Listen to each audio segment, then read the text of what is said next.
제4장. 그러면 이 문제에 대해 우리의 조상 아브라함이 발견한 것은 무엇이라고 말할 수 있겠습니까? 아브라함이 행위를 통해 의롭다함을 얻었다면 그에게는 자랑할 것이 있었을 것입니다. 그러나 하나님 앞에서는 자랑할 것이 없습니다. 성경이 뭐라고 말합니까?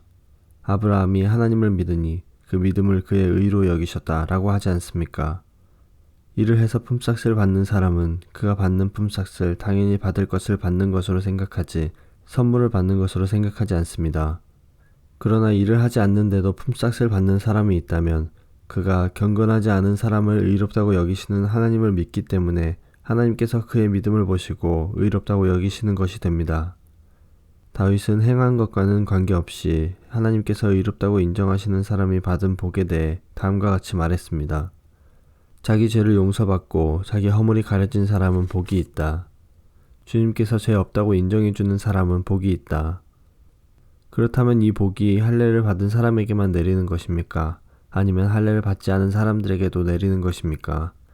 우리는 앞에서 아브라함의 믿음이 의로 여김을 받았다고 말했습니다. 어떤 상황에서 이런 일이 발생했습니까? 아브라함이 할례를 받은 뒤였습니까? 아니면 할례를 받기 전이었습니까? 아브라함이 의롭다함을 받은 것은 할례를 받은 후가 아니라 할례를 받기 전이었습니다. 아브라함은 할례를 받기 전에 믿음으로 의롭다함을 받았으며 그 표로서 할례를 받은 것입니다. 그러므로 아브라함은 할례를 받지 않고도 하나님을 믿는 모든 사람이 의롭다 여김을 받을 수 있도록 모든 믿는 사람의 조상이 되었습니다. 또한 아브라함은 할례 받은 자의 조상이기도 합니다. 이 말은 그가 할례 받은 사람들뿐만 아니라 우리 조상 아브라함이 할례를 받기 전에 가졌던 믿음의 발자취를 따라가는 사람들의 조상도 된다는 의미입니다.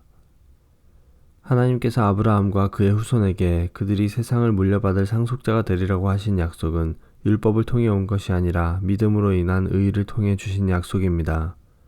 만일 율법을 지키는 사람이 상속자가 된다면 믿음은 쓸모가 없어지고 약속도 무용지물이 되고 말 것입니다. 율법은 하나님의 진노를 야기하지만 율법이 없다면 율법을 범하는 일도 없을 것입니다. 그러므로 하나님의 약속은 믿음을 통해 주어집니다.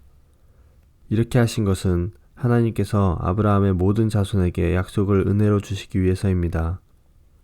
모세의 율법 아래 사는 사람뿐만 아니라 우리 모두의 조상 아브라함처럼 믿음으로 사는 사람들 전부가 아브라함의 자손이 됩니다. 성경에 내가 너를 많은 민족의 조상으로 삼았다고 기록되어 있는 것처럼 아브라함은 그가 믿은 하나님, 곧 죽은 사람도 살리시며 없는 것도 있게 하시는 하나님을 믿었습니다. 아브라함은 소망이 전혀 없었지만 하나님께서 내 자손이 이와 같이 많아질 것이다 라고 말씀하신 대로 자기가 많은 민족의 조상이 될 것을 믿고 소망하였습니다. 아브라함은 100살이 되어 거의 죽은 사람이나 다름없게 되었고 살아도 나이가 많아 아기를 낳을 수 없다는 것을 알았지만 하나님을 믿는 믿음이 약해지지 않았습니다. 그는 하나님의 약속에 대해 불신하거나 의심하지 않고 오히려 그 약속을 굳게 믿어 하나님께 영광을 돌렸습니다. 아브라함은 하나님께서 친히 약속하신 것을 이루실 능력이 있다는 것을 확신했습니다.